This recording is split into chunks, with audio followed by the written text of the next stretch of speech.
Next topic trade and environment से related है।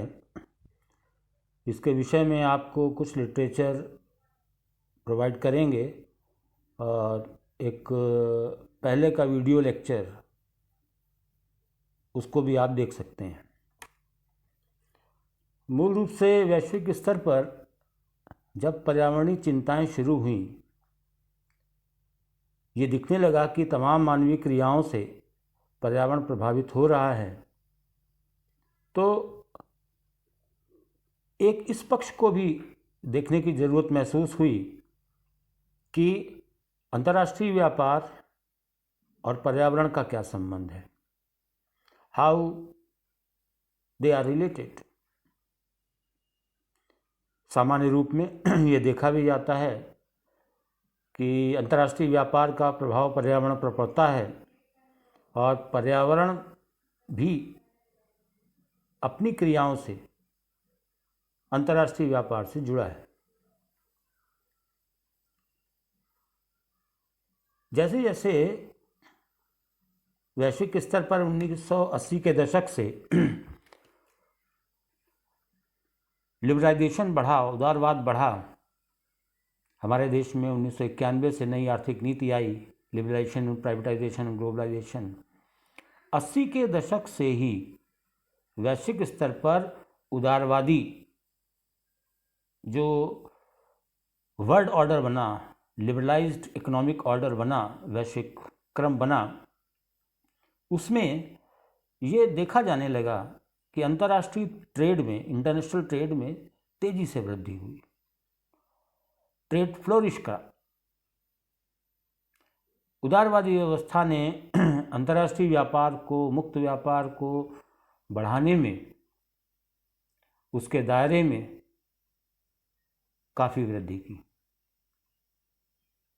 इस वृद्धि से जहां हमको बहुत कुछ वस्तुएं, सेवाएं, तकनीक, व्यापार के क्षेत्र में लाभ प्राप्त हुआ, वहीं दूसरी ओर यह भी कहा जाने लगा कि इस तरीके का जो बढ़ता हुआ इंटरनेशनल ट्रेड है, ये पर्यावरण को प्रभावित कर रहा है। दो तरीके के विचार बड़े साफ से दिखे। एक विचार उन लोगों का था जो पर्यावरण के समर्थक हैं। उनका कहना था कि इस प्रकार का जो फ्री ट्रेड है वो एनवायरनमेंट के फेवर में नहीं है, ये पर्यावरण को प्रभावित करता है, विभिन्न प्रकार के प्रदूषण भी बढ़ते हैं और ये प्रदूषण देश के अंदर रहने वाले भी हैं और ट्रांस बाउंड्री पोल्यूशन भी हैं। पानी के द्वारा, नदियों के द्वारा, हवा के द्वारा एक देश की सीमा से दूसरे देश की सीमाओं पर भी जाते हैं। यह भी कहा गया कि जो इंटरनेशनल ट्रेड है वो देशों के कंजम्पशन पैटर्न को प्रभावित करता है। देशों में उपभोग की प्रवृत्तियां प्रभावित होती हैं। बढ़ता हुआ उदारीकरण, फ्री ट्रेड पर्यावरण के पक्ष में नहीं है। दूसरी विचारधारा व्यापार समर्थकों की है, जो इंटरनेशनल ट्रेड को, डेवलपमेंट को सपोर्ट करते हैं। उनका कहना है कि अंतर्राष्ट्रीय व्यापार पर्यावरण को नुकसान नहीं पहुंचाता है, बल्कि वह पर्यावरण की सहायता करता है। क्यों? क्योंकि इन्वायरमेंटल प्रोटेक्शन के लिए हमको नए नए रिसोर्सेस, टेक्नोलॉजी चाहिए। जब ट्रेड बढ़ता है हमको लाभ होता है, नई नई तकनीकों का ज्ञान होता है, ट्रांसफ़र ऑफ टेक्नोलॉजी, नई टेक्निक्स हम जानते हैं, सीखते हैं, अडॉप्ट करते हैं, इकोनॉमिक रिसोर्सेज बढ़ते हैं और ये सब चीज़ें पर्यावरण को संरक्षित करने में काम आती हैं। इस लिहाज से इंटरनेशनल ट्रेड एनवायरनमेंट के फेवर में है, उसके अगेंस्ट नहीं। ये जो दो प्रकार की विचारधाराएं हैं, इसकी वजह से इंटरनेशनल ट्रेड और एनवायरनमेंट से जुड़े हुए कई मुद्दे 1980 के दशक से हमारे सामने आते हैं। हम उन कुछ मुद्दों की ओर जब गौर फरमाते हैं, उनको देखते हैं, तो ये स्पष्ट हो जाता है कि जो पर्यावरणीय कारक हैं, जो इन्वायरमेंटल फैक्टर्स हैं, जैसे इन्वायरमेंटल रेगुलेशंस, पर्यावरणीय विनियमन, पोल्यूशन टैक्स, इस तरीके की चीज़ें, तो जो इन्वायरमेंटल फैक्टर्स हैं, इन्वायरमेंटल रेगुलेशंस हैं, वो देशों के निर्यात को, देशों के उत्पादन को प्रभावित करते हैं। अगर रेगुलेशन सख्त हैं तो उत्पादन घट सकता है, निर्यात कम हो सकते हैं। सो एनवायरमेंटल फैक्टर्स का असर प्रोडक्शन और एक्सपोर्ट पर पड़ता है। एक विचारधारा सामने आई जो बड़ी प्रमुख है। हमने अंतर्राष्ट्रीय व्यापार के अंतर्गत पढ़ा है कि दो देशों के बीच में व्यापार करने का आधार क्या हो, दो देश क्यों व्यापार करें। एक आधार डेविड रिकार्डो ने दिया, कंपैरेटिव कॉस्ट, और दूसरा आधार हेक्सर ओलिन का हमें मिलता है, फैक्टर एंडाउमेंट का। ये थेरीज बताती हैं कि दो देश व्यापार क्यों करें, कौन सा देश किसका उत्पादन करे, किसका व्यापार निर्यात करे। यहीं पर पर्यावरण की तरफ से एक तीसरा फैक्टर भी सामने आता है जो अंतर्राष्ट्रीय व्यापार को प्रभावित करता है, जिसका असर इंटरनेशनल ट्रेड पर पड़ता है, और वो है प्रेजेंस और एब्सेंस ऑफ एनवायरमेंटल रेगुलेशंस, पर्यावरणीय विनियमनों की उपस्थिति या अनुपस्थिति। इस बात को अगर देखा जाए तो इसके विश्लेषण को हम नॉर्थ साउथ यानी विकसित और विकासशील देशों के संदर्भ में समझ सकते हैं। विकसित देश सामान्यतः वो देश हो गए जहां आय, संपत्ति, जीवन का स्तर ऊंचा है, जागरूकता अधिक है और एनवायरमेंटल क्वालिटी एक लग्जरी गुड है, हम जानते हैं। इसलिए ऐसे देशों के लोग संपन्न हैं, अपनी सामान्य औसत आवश्यकताओं को पूरा कर चुके हैं और अब वे पर्यावरण के प्रति जागरूक हैं, वे पर्यावरणीय गुणवत्ता चाहते हैं और पर्यावरणीय गुणवत्ता, स्वच्छ वायु, स्वच्छ जल के लिए पैसा भी देने को तैयार हैं, कुछ योगदान करने को भी तैयार हैं। ऐसे में इन देशों में, विकसित देशों में जनरली जो इन्वायरमेंटल रेगुलेशंस होते हैं वो कड़े होते हैं, सख्त होते हैं। दूसरी ओर जो विकासशील देश हैं, उन विकासशील देशों की अपनी आर्थिक समस्याएं हैं, गरीबी, बेरोजगारी, शिक्षा का स्तर, जो सामान्य आय का स्तर है, प्रति व्यक्ति आय है, कम है, जनसंख्या के एक बड़े भाग का जीवन स्तर बहुत उच्च नहीं है। यहाँ environmental quality is a luxury good के हिसाब से बहुत बड़ा भाग इस चीज़ को महसूस नहीं कर पाता और इसके बारे में शायद सोच भी नहीं पाता कि पर्यावरण यदि प्रभावित होता है तो उसके क्या नुकसान होंगे और हमको पर्यावरण का संरक्षण करना चाहिए, पर्यावरण संरक्षित हो इसके लिए हमें योगदान करना चाहिए। कठिन कार्य। ऐसे देशों में जो विकासशील देश, कंट्रीज ऑफ साउथ, जो पर्यावरणीय विनियमन है वो सामान्यतः ढीले होते हैं, हल्के होते हैं, कमज़ोर होते हैं या कई स्थानों पर नहीं होते हैं। तो विकसित देश जहाँ पर इन्वायरमेंटल रेगुलेशन प्रेजेंट हैं, सख्त हैं, विकासशील जहाँ पर इन्वायरमेंटल रेगुलेशंस ढीले हैं, हल्के हैं, कमज़ोर हैं या नहीं हैं, ये जो डिफरेंस है, ये जो अंतर है, ये नॉर्थ और साउथ के बीच में ट्रेड को डिस्टॉर्ट करता है। जो व्यापार की सामान्य प्रवृत्ति है उसको बदलता है। आप जानते हैं कि ट्रेड थ्योरी के अंतर्गत जो किसी एक देश के लिए जो कीमतें होती हैं वो उसकी आत्मनिर्भरता कीमतों के पास होती हैं। अगर हम डोमेस्टिक ट्रेड की बात करें तो हर एक देश का डोमेस्टिक ट्रेड उसकी अपनी आत्मनिर्भरता कीमत के अनुसार होगा। लेकिन अगर दो प्रकार के देश हैं तो उन दोनों देशों के बीच जब व्यापार होगा तो हम पाते हैं कि जो विकसित देश है, जहां पर्यावरणीय विनियमन सख्त हैं, ऊंचे हैं,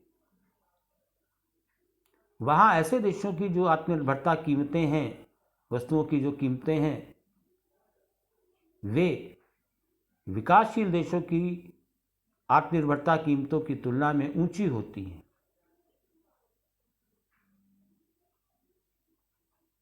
अर्थात किसी चीज के उत्पादन से संबंधित जो घरेलू कीमत है वो एनवायरमेंटल रेगुलेशन के सख्त होने की वजह से ऊंची और ढीले या कमज़ोर होने की वजह से नीची होती है। यहाँ पर जो संदर्भ है ये संदर्भ सामान्य हम उन वस्तुओं को लेकर कर रहे हैं जिनको हम गंदी वस्तुएं कहते हैं। गंदी वस्तुएं वे वस्तुएं हैं जो गंदे उद्योगों में उत्पादित होती हैं, डर्टी इंडस्ट्रीज। गंदे उद्योग वे उद्योग हैं जहां वस्तुओं का उत्पादन बहुत अधिक प्रदूषण उत्पन्न करता है। पेपर इंडस्ट्री, कागज उद्योग, चमड़ा उद्योग, ये सब डर्टी इंडस्ट्रीज। तो अगर ऐसी कोई इंडस्ट्री है तो उसकी सिचुएशन अगर हम नॉर्थ में विकसित देशों में देखेंगे तो वहाँ इससे जुड़ा हुआ जो उत्पादन है उसकी कीमत ऊंची होगी, क्योंकि इन्वायरमेंटल रेगुलेशन सख्त है। तो एक इन्वायरमेंटल रेगुलेशन के सख्त होने की cost plus production cost, price ऊपर। लेकिन वही चीज़ अगर प्रोड्यूस की जा रही है साउथ या विकासशील देशों में तो प्रोडक्शन कॉस्ट के साथ इन्वायरमेंटल कॉस्ट, इन्वायरमेंट की जो रेगुलेशन के कमज़ोर होने की जो लागत है वो बहुत कम होगी, प्राइस कम होगा। एक ही चीज़ का प्राइस जो इस तरीके से अंतर्राष्ट्रीय बाजार में डिफर कर जाएगा, अंतर होगा। ये जो पैटर्न है, ये पैटर्न बड़ी आसानी से इस बात को स्पष्ट करता है कि जो ऐसे उद्योगों या गंदी वस्तुओं के उत्पादन करता है विकसित देशों में, जहां उनके लिए उत्पादन लागत ऊंची है,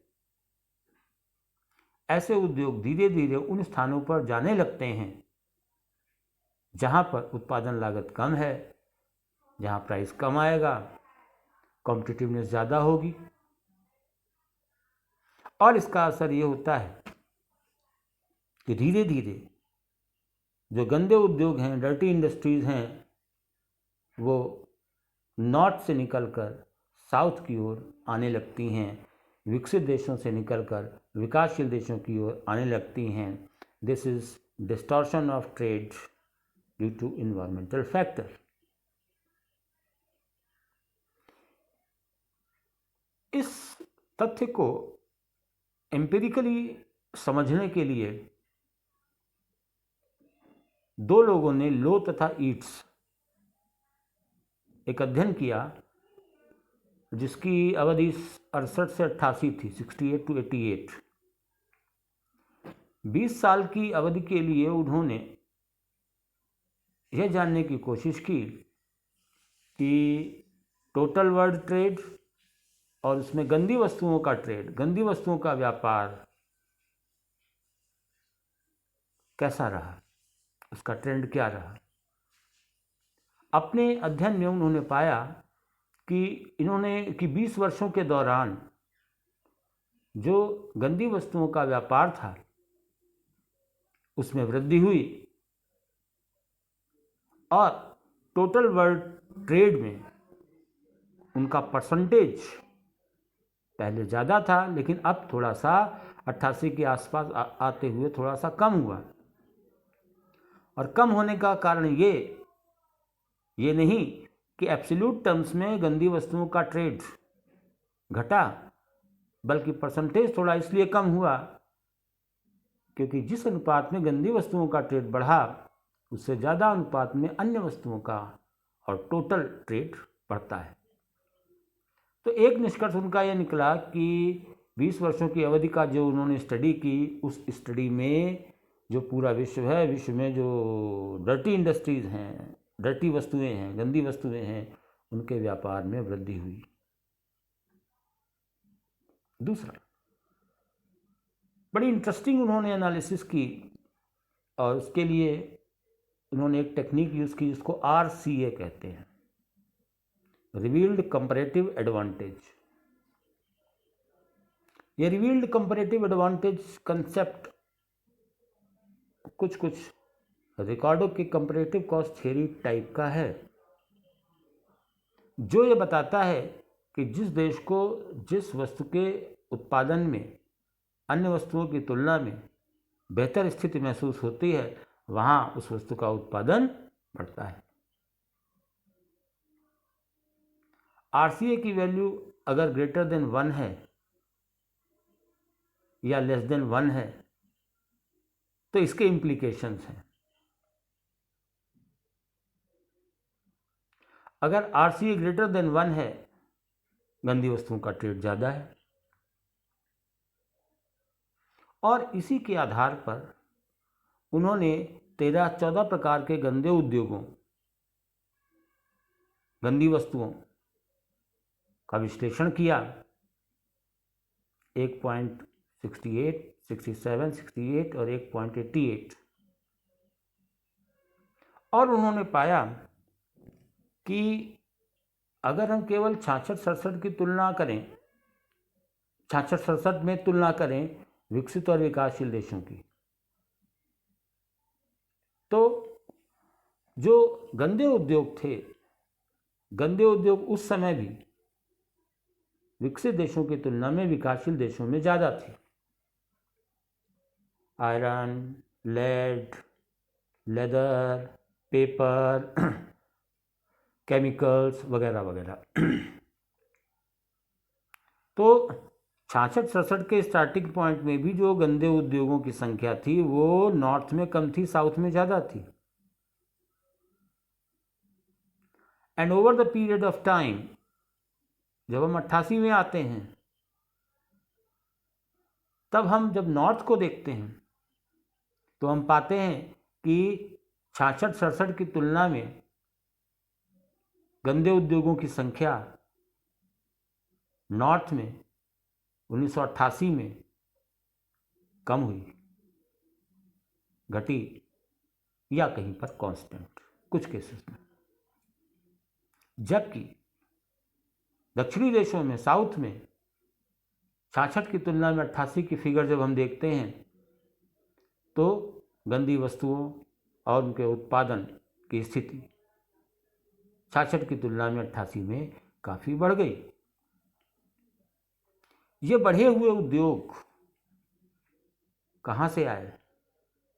66 से 88 के बीच आने में विकसित देशों में ऐसे उद्योगों का घटना और विकासशील देशों में ऐसे उद्योगों का बढ़ना साफ ये बताता है कि जिस सैद्धांतिक तर्क की बात अभी हमने करी है, उसके आधार पर एक स्पष्ट सा फ्लो नॉर्थ से साउथ की ओर मिलता है। गंदी वस्तुओं का प्रवाह विकसित देशों से विकासशील देशों की ओर होता है। लो और ईट्स का यह अध्ययन इस मामले में काफ़ी महत्वपूर्ण है। अब हम इस ट्रेंड के इम्प्लीकेशंस देखें। ये जो हो रहा है, हुआ है, इसके इम्प्लीकेशंस को देखें तो एक बात सामने आती है कि विकसित देशों को जितनी वस्तुओं की जरूरत थी, अगर उद्योग उनके यहाँ से चले गए, गंदे उद्योग उनके यहाँ से चले गए, तो उनका कंजम्पशन कैसे पूरा होगा? इसको पूरा करने के लिए उन्होंने विकासशील देशों से आयात कर लिया वस्तुओं को। आपने पेपर आयात किया, लेकिन पेपर बना कहाँ? विकासशील देश में। तो गंदी वस्तुओं का उत्पादन जिस देश में हो रहा है, प्रदूषण और पर्यावरणीय नुकसान तो वहाँ पर होगा। और अगर हम उस वस्तु को आयात कर लेते हैं तो हम उस वस्तु का उपयोग भी कर लेंगे, जो हमारा कंजम्पशन उसको भी पूरा कर लेंगे। गंदे उद्योगों के जाने से उत्पादन की जो कमी है उसको भी पूरा कर लेंगे आयात करके। और यही विकसित देश करते रहे। और इस आयात की प्रक्रिया में विकसित देश अपनी उपभोग की आवश्यकताओं को बिना अपने पर्यावरण को नुकसान पहुंचाए,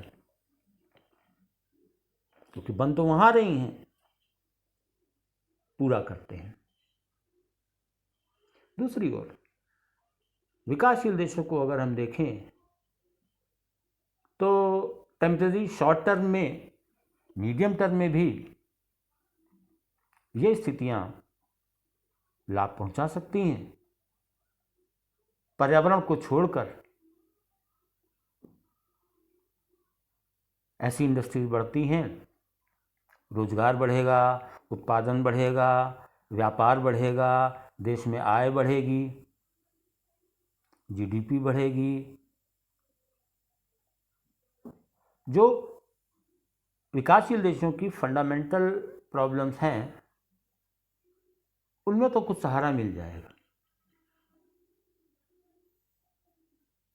आप देखते हैं, ये विषय से इतर बात मैं कह रहा हूँ,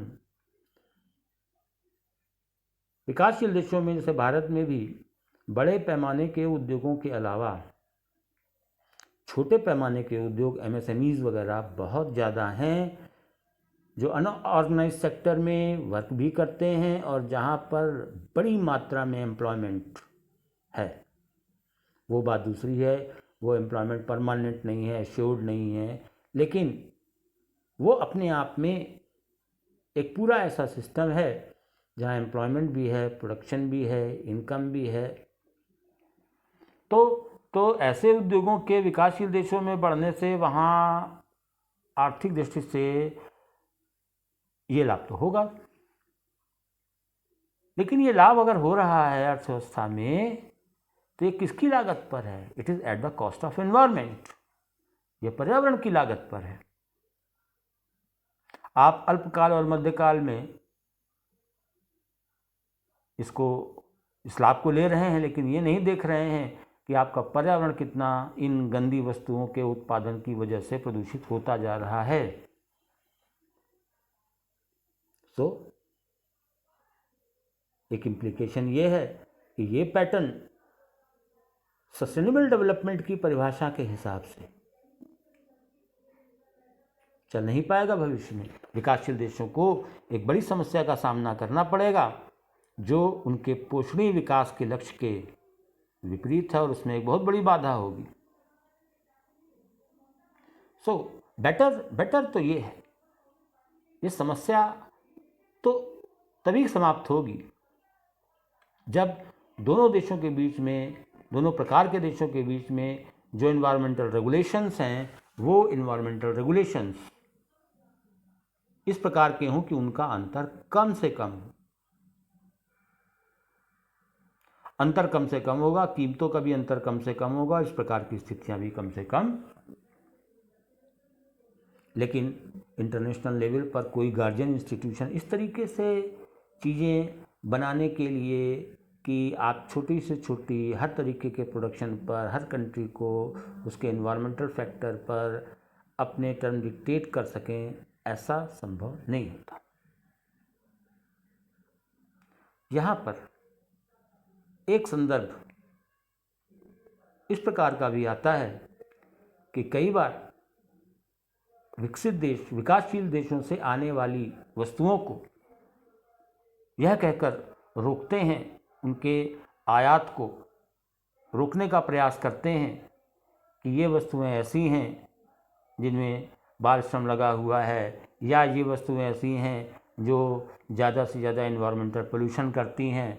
ऐसी कई पर्यावरणीय चीज़ों और बातों का सहारा लेकर वो ऐसी चीज़ों का ट्रेड विकासशील देशों से हतोत्साहित करने की कोशिश करते हैं, और यहाँ पर उनका उद्देश्य अपने देश के या घरेलू उद्योगों को प्राथमिकता देना और उनको वरीयता देकर लाभ पहुँचाना है।